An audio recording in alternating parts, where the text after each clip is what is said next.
A continuación revisaremos un mapa regional sobre la situación de sus países en materia de espacios de participación y representación de los pueblos indígenas.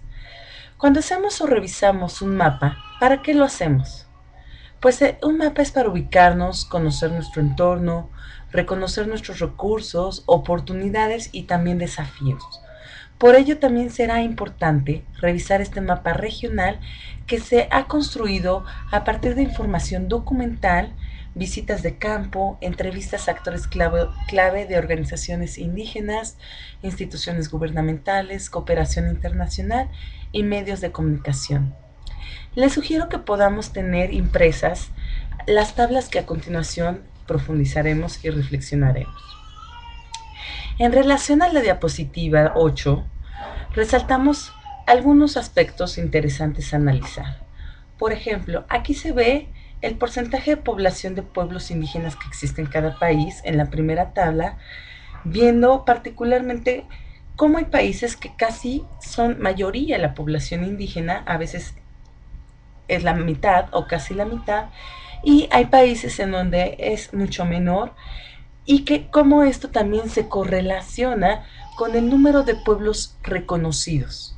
Esto nos lleva a reflexionar que a veces, por ejemplo, en el caso de México, siendo el país el segundo menor de menor población indígena en comparación a los otros, es el que tiene más pueblos indígenas reconocidos, lo cual esto hace como también complejo todo un sistema electoral que realmente asegure una interculturalidad.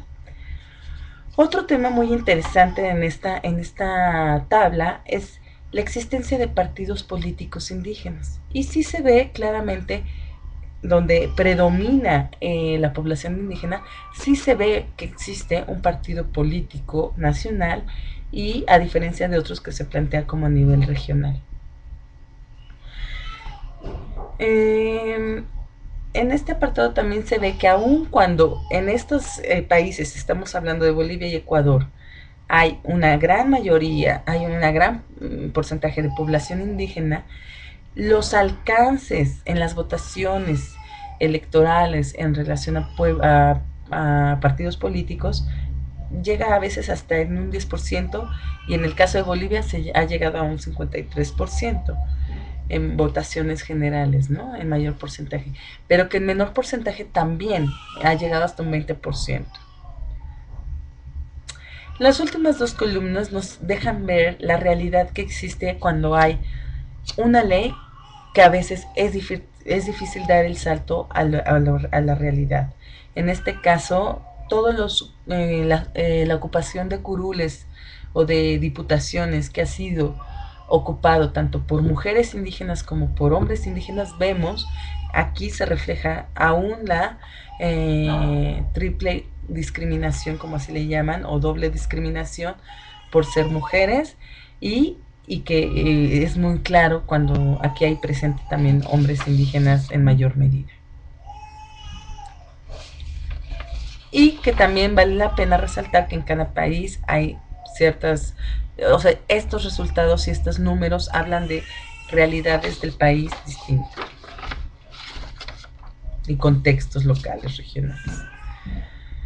Por otro lado, en la diapositiva 9 podemos resaltar pues que es en este periodo de los 90, sobre todo, donde se ratificó el convenio de la OIT y donde esto pues ha generado, y fue un proceso largo, fue un proceso de casi 20 años, en el que esto ha tenido un rebote importante en las políticas y en las creaciones institucionales y mecanismos particulares.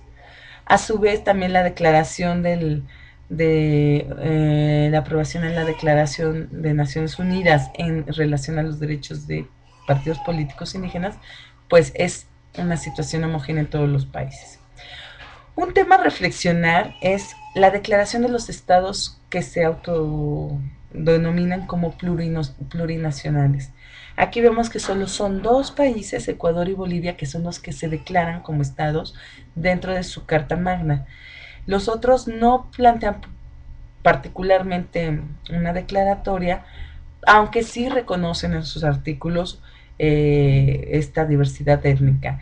Esto nos lleva también a reflexionar que aun cuando en la Constitución hay una ley donde se reconoce, a veces la realidad es distinta a la ley.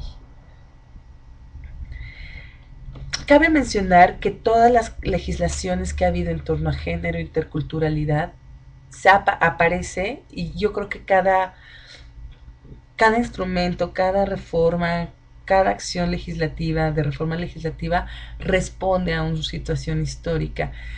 Podemos ver, por ejemplo, en el caso de México, pues que las reformas se fueron más por el Código Federal de Procedimientos Electorales, y que bueno, que eso es como el instrumento en donde el movimiento indígena fue donde fue su lucha.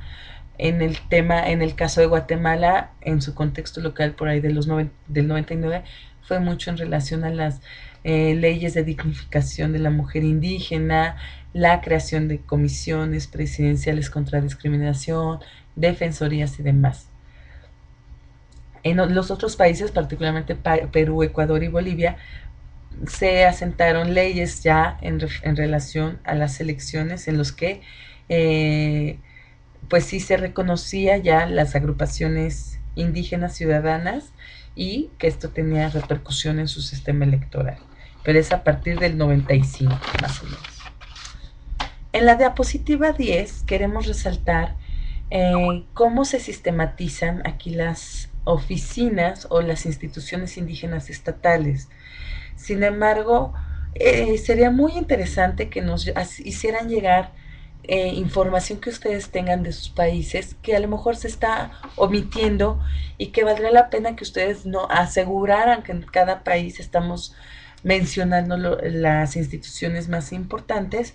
Y bueno, aquí podemos ver que en todos los países se ve en realidad, disculpen, instituciones indígenas estatales vistas como oficinas de atención, vistas como oficinas que responden a necesidades particulares de grupos indígenas, pero no son como iniciativas estatales del Estado para transversalidad, realmente una mirada intercultural adentro del Estado, y que las instituciones gubernamentales, llámese cual se llame, tenga esta mirada. Solo es en Nicaragua y en Ecuador donde sí hay como instituciones más se plantean como estatales. Y bueno, y esto deja ver también cómo aún la circunscripción territorial y de estatutos de autonomía indígena, pues solo son 3 países los que sí lo reconocen, lo cual nos deja ver que aún cuando el tema de territorio y autonomía es la demanda central de los movimientos indígenas, son solo 3 países los que realmente han estado trabajando la rediseño institucional desde esta lógica de autonomía y territorio. Finalmente, bueno, no finalmente, en la diapositiva 11 se resalta que el sistema electoral sigue siendo, en pueblos indígenas, sigue siendo monolingüe y sin un enfoque de derechos colectivos. Este tema es muy importante porque a menudo se cae en la lógica de, bueno, para asegurar una mirada multicultural, entonces tengamos traductores. Y lo que se ha estado, y ustedes seguramente han estado revisando, que no solo es una cuestión de traducción, es una cuestión de interpretación de una cultura, de una cosmovisión, y que esto se tiene que filtrar en un orden social diseñado de acuerdo a esa cultura o esa cosmovisión. Y simplemente, de acuerdo a esta cifra del cuántos sistemas de información electoral hay en lenguas indígenas, pues vemos que aún son 3 países, Nicaragua, Perú, Ecuador, que no tienen esta visión de lenguas indígenas, lo cual hace también le llaman techos de cristal, donde no hay una accesibilidad a un poder, a un derecho político, y lo cual hace que pues que más que si no está en mi lengua, no tengo accesibilidad a a ese derecho, ¿no? Así como los servicios de salud, a un servicio de salud bilingüe, etcétera. a un sistema educativo, o sea, cómo este tema de la lengua indígena se traduce no nada más en un sistema electoral, se traduce en un sistema de Estado. Y esto también es muy interesante, esta tabla, porque también nos habla de cómo los partidos políticos indígenas nacionales o partidos políticos no indígenas sí consideran agendas internacionales.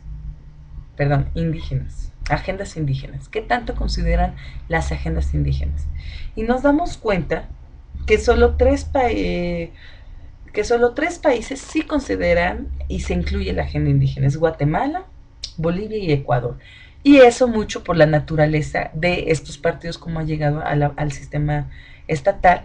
Pero ese es aún el reto: cómo hacer que otros no indígenas realmente sí lleven una agenda indígena y de demanda de este sector y de esta población, ¿no? Eh, y bueno, pasa también con la situación de mujeres, ¿no? A veces partidos políticos que se dicen que coinciden con los derechos de las mujeres y demás son los primeros que atentan los derechos de las mujeres, y a veces son candidatas o son integrantes de partidos mujeres.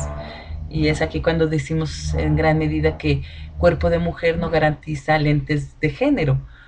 Así yo creo que en el tema de indígenas sucede, ¿no? Aun cuando lleguen personas, candidatos indígenas, a veces la agenda indígena está debilitada al interior de los partidos por muchas razones. Porque no hay fuerza, porque el actor a lo mejor no tiene las herramientas personales suficientes para persuadir la agenda, por la coyuntura, por miles de razones que podemos ahí analizar y que seguro ustedes tendrán mucho más tela de dónde cortar. Y también esta tabla es interesante porque nos deja ver cómo los espacios en medios de comunicación sigue siendo para grupos de poder. Y aquí vemos completamente cómo solo Bolivia sí ha tenido acceso de los medios de comunicación nacionales y para pueblos indígenas y para promover estos derechos, lo cual habla de pues una gravedad importante y de mucho que hacer en este tema. Finalmente, ahora en la tabla 12 resaltamos dos columnas que quisiéramos problematizar con ustedes y que tiene que ver sobre todo con cómo están nuestros niveles de articulación. Aquí se plantea que todos los países sí participan en redes políticas internacionales. O sea, hay un hábito, hay una costumbre de estar participando en espacios internacionales para hacer incidencia o alguna participación política a nivel internacional. Y en el tema de si asisten las líderes mujeres a eventos políticos electorales internacionales, ahí todos los países dicen que no. ¿Qué nos dice estos datos? ¿Qué información nos arroja este dato? Pues uno, que la articulación internacional está muy abocada a sí participemos, sí generemos, hagamos alianzas, tengamos sinergias. Hay como cierto hábito, pero cuando ya es el momento de hacer un planteamiento más estratégico, como lo es una elección desde las mujeres líderes indígenas, ahí hay una negativa. Y esto habla de que en ningún país plantean que asisten mujeres para este fin. Habla de una realidad todavía que tendrá mucho que revisar, sobre todo en esta mirada de lo estratégico, quién ocupa esos espacios estratégicos y los espacios donde sí es de articulación, pues adelante. Y esto pues va de la mano con, y que es el sentido de esta escuela, pues todo el reto de la capacitación y formación en política, cómo organizarnos de mejor manera y demás. Y la mayoría de los países sí cuentan con escuelas, sobre todo supongo que muchos surgidas de educación popular, que cómo se fueron formando sus propios espacios formativos y donde como pueblos indígenas dicen por ahí que también se genera ciencia, aparte de tener saberes, se genera ciencia y eso hay que cultivarlo y hay que valorarlo.